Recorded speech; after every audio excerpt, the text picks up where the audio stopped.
Hi guys, today we are going to be talking about the topic of salary negotiation. I have been meaning to address this topic for some time here on the channel. However, recently I've had the pleasure of speaking to some subscribers right here from the channel, and one of the things that they have enjoyed the most during our conversation is the topic of salary negotiation, teaching them how to negotiate their salary. So I have a list of 9 things that we're going to address today, 9 tips that I want you to be aware of when negotiating your salary. The number 1 tip that I want to say is not negotiating your salary can cost you thousands of dollars. You heard me. It can cost you money by not negotiating and not knowing how to negotiate your salary. As a nurse manager, I've seen time and time again, year after year after year, nurses not negotiate their salary and leave a lot of money on the table. We are not in the habit of leaving money on the table around here. So it is imperative that you know how to negotiate your salary. The number 2 tip that I want to let be known is that the best time to negotiate your salary when you are trying to land a new job. So when you are out shopping around to get a new job, that is the best time to negotiate your salary. I will do a video at some time on how to negotiate your salary, maybe like when you've gotten a promotion or something like that. However, the best time to negotiate your salary is when you are accepting that job. Know that and believe that, okay? Because let me explain something to you. The company wants to get you for as cheap as they can get you, and your job is to get the company to pay as much as they will pay for you. Okay? Don't be worried about what you're going to get next year and with raises and incentives and different things like that. That only comes down to a very small percentage of your pay in most cases. As I always talk about, everybody has a budget. Your job has a budget every year of what they want to give out for annual increases.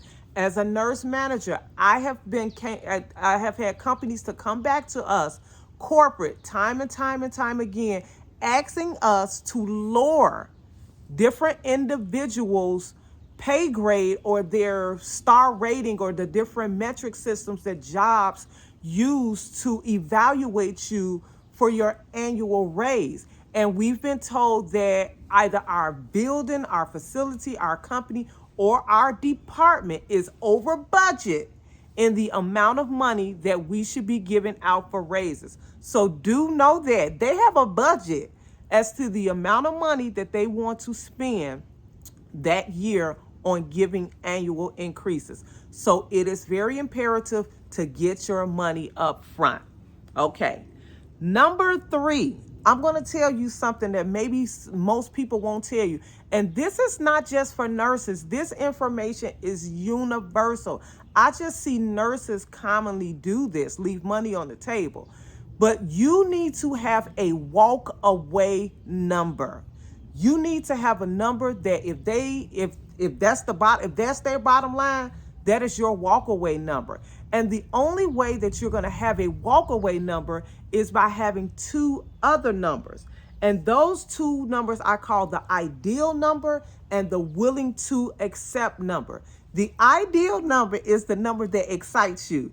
The number, if they offer you that, you will be there every day on time before everybody and be the star employee. That number is of a higher value than that position probably typically pays or that you are worth at that time. Do know that as you gain experience and knowledge, your value increases, okay? So the ideal number is the exciting number, and it's a yes, okay?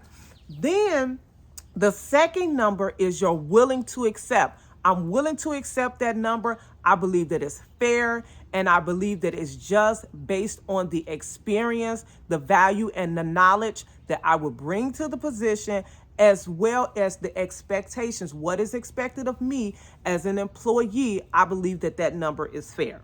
Okay. The number, where are we at? Number 4. I believe we're on number 4. The number 4 tip that I want to talk about is do your research. Know exactly what that position pays. Know exactly what they pay. Go on their websites. Very often when you go on Indeed and these different bigger websites that have listings and job listings, even on the Employers Direct website, they typically will state what that range is for that job. 80 to 100,000, 90 to 100,000, 85 to 95,000. If they're paying 85 to 95,000, why are you asking for 80? Why are you asking for 85? Ask for what they are paying, and then always add tax, meaning ask for more. Which brings me to my next tip, which I believe we are on number 5. Always, always, always ask for more. They do not throw people in jail for asking for more money. They either say yes or no. Always, always, always ask for more.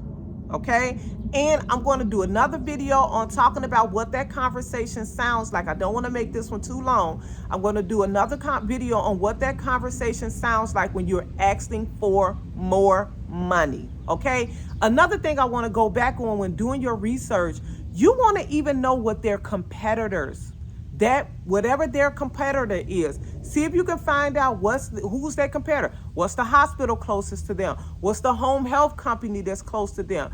Do you some research. Ask around to your nurse friends and see what you can find out. Some people are very willing and open to discuss their salaries and to tell you what not to accept, bottom line. Okay, so that was one of the things, to find out what their competitor is paying, even if you don't want to work for them. We're not worried about what you want to work for them or not. We just worried about what they paying. Okay, the next thing that I want to talk about is never, absolutely never, as an employee, as a person that is interviewing for a job, never bring the money up. Let them do that.